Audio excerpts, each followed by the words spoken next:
Hello. That's it. We can hear you Yeah, now. I really loved your research, Darcy. It was great to see you down and to meet with you down in Polperro last year. And my question to you is, how important do you feel that Orwell's love of nature was to his work as a whole? I mean, you've revealed a lot in your both on your own blog, your own website, and in tonight's talk. I found it fascinating the talk you gave in Polperro itself, but I wonder as a whole if you feel that, as I do, that his love of nature permeated so many of his writings, and this all came from his visits to Polperro and to his time with Maud and Frank and his cousins there. Yeah, look, I think as you do, Norrie, it's fundamental to the man, his outlook, and it rejuvenates him and restores him regardless of what's going on.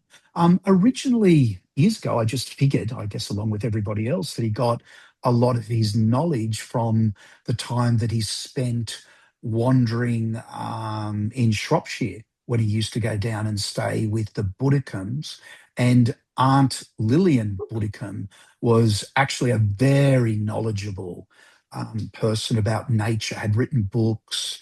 And, I figured he learned a lot from her. But the reality is that he was going to Cornwall before he ever met the Buddicombe's.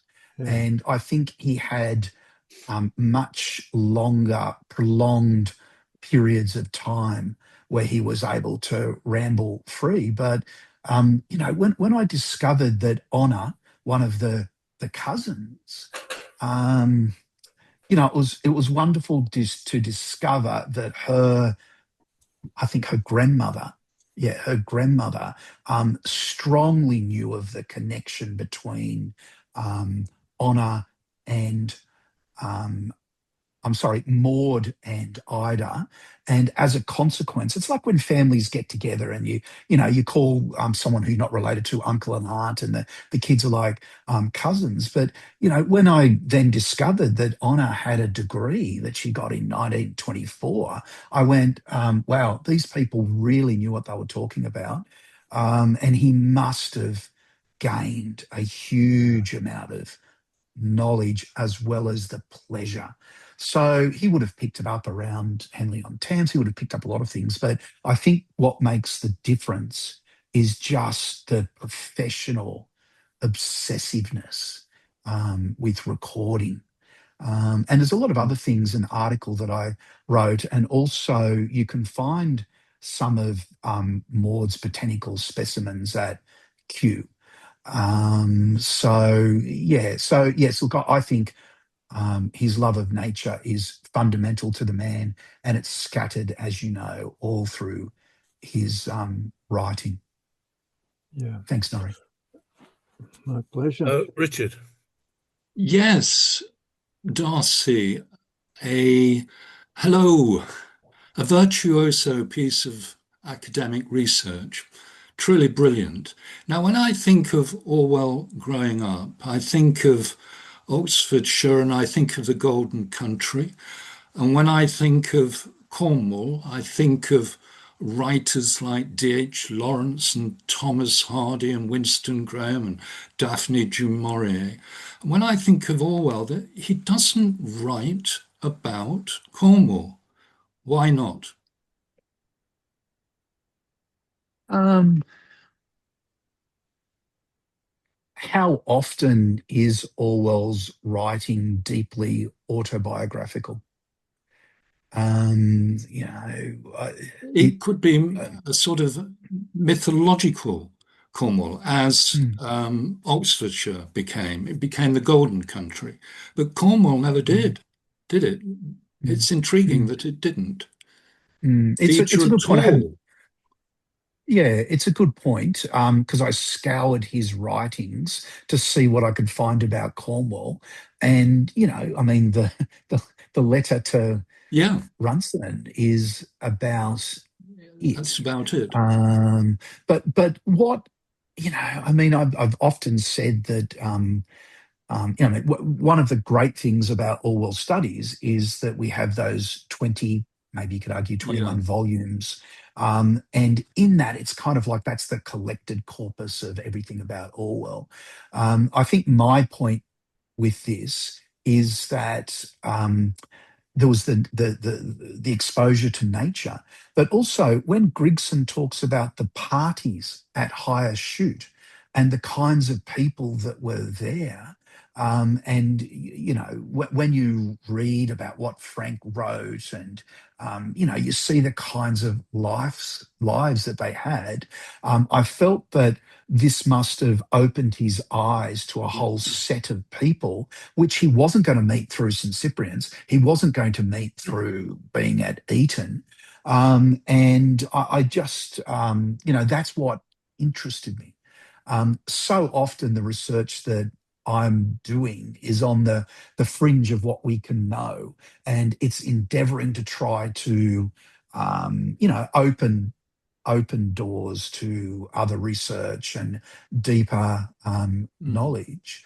And, I just found it remarkable that there were people like that who are clearly, I mean, Maud is deeply connected to the Blair family. She's raised by Fanny from the time she's 5, all of the things that I've talked about. Um, but I think it's a good point, um, Richard.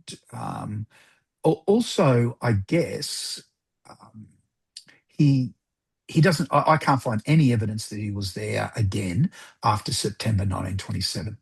I can't find any evidence he ever returned to Cornwall, and like he had plenty to write about. You think about all the places he lived, all the experiences that he had. Um, I do wonder too, towards the end of his life, when he said he hoped he had 10 years left in him. And I think he said he had several novels in him. Yeah. Maybe because he was exploring those early years, he wanted to write about Burma and, as you know, a smoking room story, Curly, and all that kind of stuff. Maybe he would have plowed through his earlier experiences. My Thank thoughts. you. Thank you, Darcy. I think in conclusion, what is interesting about Orwell is a man who wrote so much that still remain most interesting are the silences. What is Mm, he silent over and why? mm, That's what's so mm, fascinating about Orwell, really. mm. Thank And you. I guess Richard, to write about Cornwall, his family's down there, and he doesn't really write about his family that much. Although we can kind of, coming up for air, when you start to look at that closely, then and you start to pick apart the characters in that, you can see that he was using family members as some kind of stimulus towards the character and perhaps the plot. Thank you. Thank you. Felicity Nemo. Um, yes, you mentioned the Golden Country, but one thing that has really struck me, maybe I'm just missing something, is that in the secondary literature on Orwell, I cannot offhand think of any discussion of the role of his love of nature and how it came out in 1984, where there were those beautiful sentences like Winston picked his way up the lane through dappled light and shade, stepping into pools of gold whenever the boughs parted, and the air seemed to kiss one's skin. I don't think I've ever seen 1984 discussed in those terms. Can you recommend a place where it is? Um, uh, hey, Felicity. As soon as you started talking, then I thought to myself about Orwell's Roses, Rebecca Solnit. Have you read that one? Actually, no, and thank you for recommending it. Does it discuss 1984? It discusses the yes, and it discusses the theme that we're discussing now, Oh, thank Orwell's you. love of nature. It is scattered through, but yeah, I will have a think and I'll have a look through my collection, and I'll email you if I find some chapters. Nothing springs to mind at the moment, but there's definitely things that I'll be able to throw your way, Felicity. Thank you. Felicia Nimua. I appreciate that Felicia, very much. And apologies. Felicia Nimua. And thank you for the book recommendation too. Cheers, Felicia. Felicia Nimua. Okay. Peter, good evening and happy birthday. Thank you so much for, characteristically, fantastically researched information. The Rebecca Solnit book is very convincing about his love of raising both flowers, particularly roses, and vegetables. But following on from what Richard says, unless I missed it, he seems not at all to have kept up. Is that true? To kept up with the various people that he knew, whom he knew or knew of in Cornwall, and do they intertwine with him at all later on? I can't find any evidence of that, partly because people are dying in the 1930s. But Honor and Bernard, the cousins, I can't find any evidence of them staying in contact. But I think about my own childhood and going places and seeing people with great regularity who weren't related or were, and then you never see them again. Like your whole life goes past, and even though you spent such a great deal of time with them, but no, Peter. But isn't this the story of Orwell, that he's always moving on? He's not necessarily somebody who maintains his past friendships in that way, and I guess it was more difficult to do that. Cornwall's a long way away, and yeah, but no, I couldn't. I was hoping there might be something between he and Bernard, or especially he and Honor. But the connection between Maud and Ida Blair was strong. As you know, Ida comes back from India with Marjorie sometime around 1900. Anyway, sometime after Marjorie's birth and before Orwell is born in India, she comes and she's living with Fanny again. And it would have been during that time that she would have connected.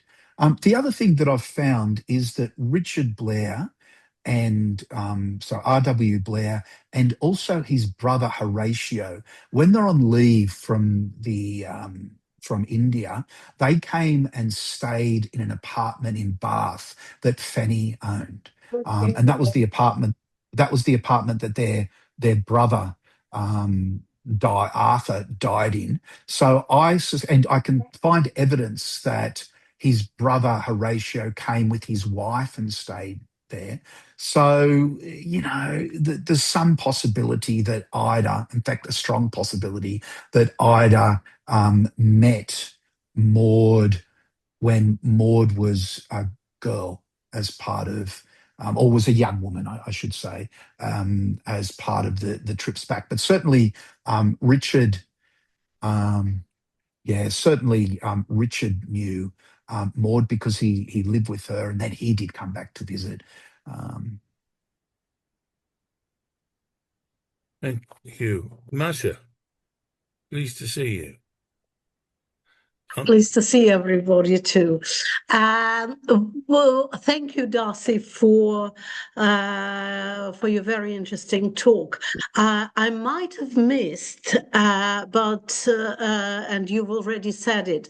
But what I would like to know is how many years altogether they went to spend summers there in Polperro, because we obviously know of this last last visit in September 27, and we know of the time when he wrote to Runciman.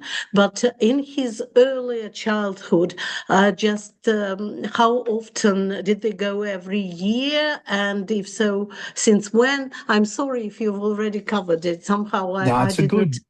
Yeah. No, it's a good question. I mean, theoretically, Ida could have come with young Eric and Marjorie as early as 1904. There's no evidence of that other than they were back in England. With it, Avril is suggesting in her testimony that they went every summer to Cornwall. At the same time, we know that's not possible because sometimes we know that Orwell is in Shropshire. But as far as hard evidence for how many times he was there, we've got 1918, we've got 1920, we've got 1927. The other evidence is oral evidence, which is Avril saying that we went every summer from before the war. So yeah, I'm hoping still, and I was hoping that the local historians in Polperro and in Cornwall, I was hoping to get some traction with family history and knowledge. And now I feel that that will happen because, as Quentin said, the museum is going to have like an Orwell in Cornwall corner and display. And that means anyone who goes to Polperro who sees that will get this basic story of it. And I'm hoping then that we'll get more information regarding, family and oral history. But hard evidence 3 times, oral history, and also from Honor's grandmother. She basically talked about their really strong friendship. The other thing is this. So Maud inherited. So Maud's father died in 1869, and in his will, she's inherited that property called Warren Cottage. So I suspect that the Blair family, before, I suspect they're going down to Cornwall. At the same time, the trip to Cornwall in the late 19th century was really difficult, before the coming of the railway, et cetera, et cetera. But there was accommodation down there from, the 1870s. So watch this space. Hopefully some more becomes available as well. But yeah, it's been obsessing me a little bit too, Masha, just to try and nail it down with the timeline of where Orwell is. And as you know, we've got these gaps. We just don't know where he is or what he was doing or who he was with. Did they pay for rent, or was it for free that they were staying there? Is there any evidence of that?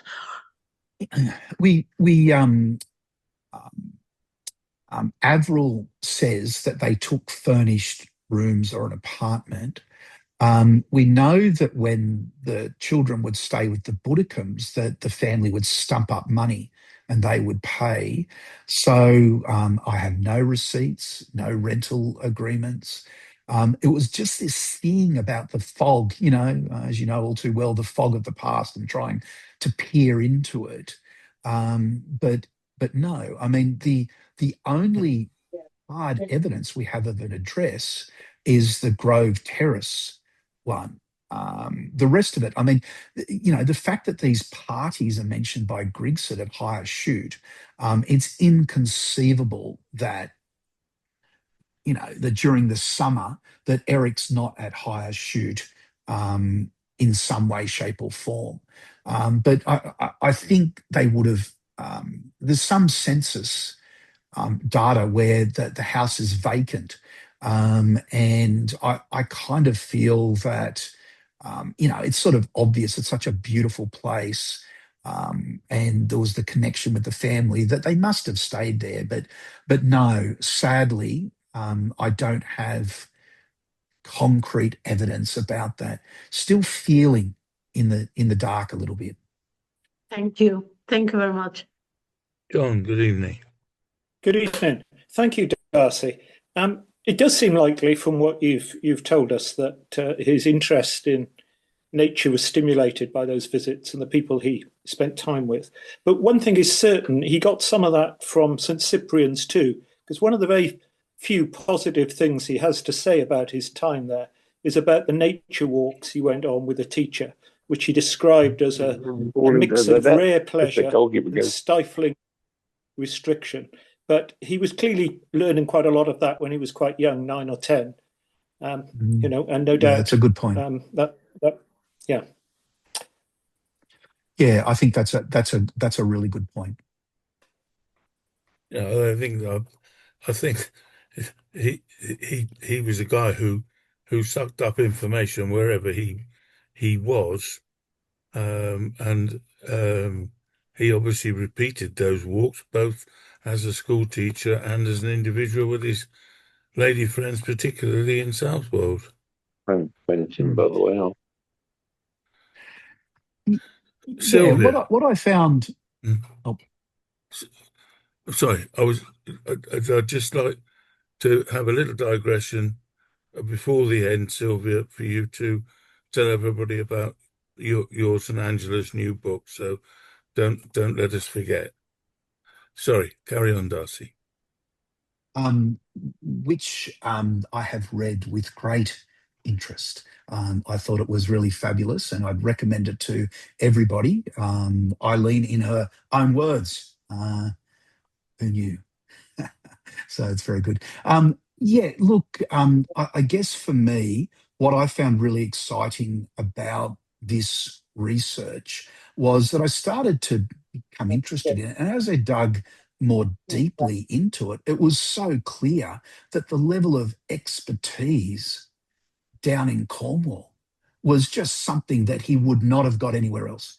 There is absolutely no way that there are people in his life, whether it was the teacher at St. Cyprian's or whether it was Aunt Lillian, who had the professional and obsession with botany and the training, for this. I mean, we're not just talking about a family walking around who's knowledgeable. We're talking about a family who have their own greenhouse.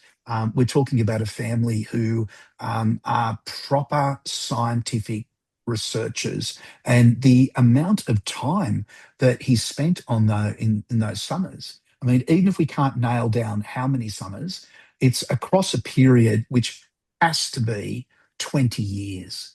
And of those 20 years, he's got to have spent many, many, many days with that family, with all of their knowledge and their obsession with botany. So, this was just something that we just didn't know anything about. And it seems to, be more than likely that he got a lot of stimulation, but also hardcore knowledge from it. Thank you. Barry, did you want to ask a question earlier? I thought I saw you put your hand up.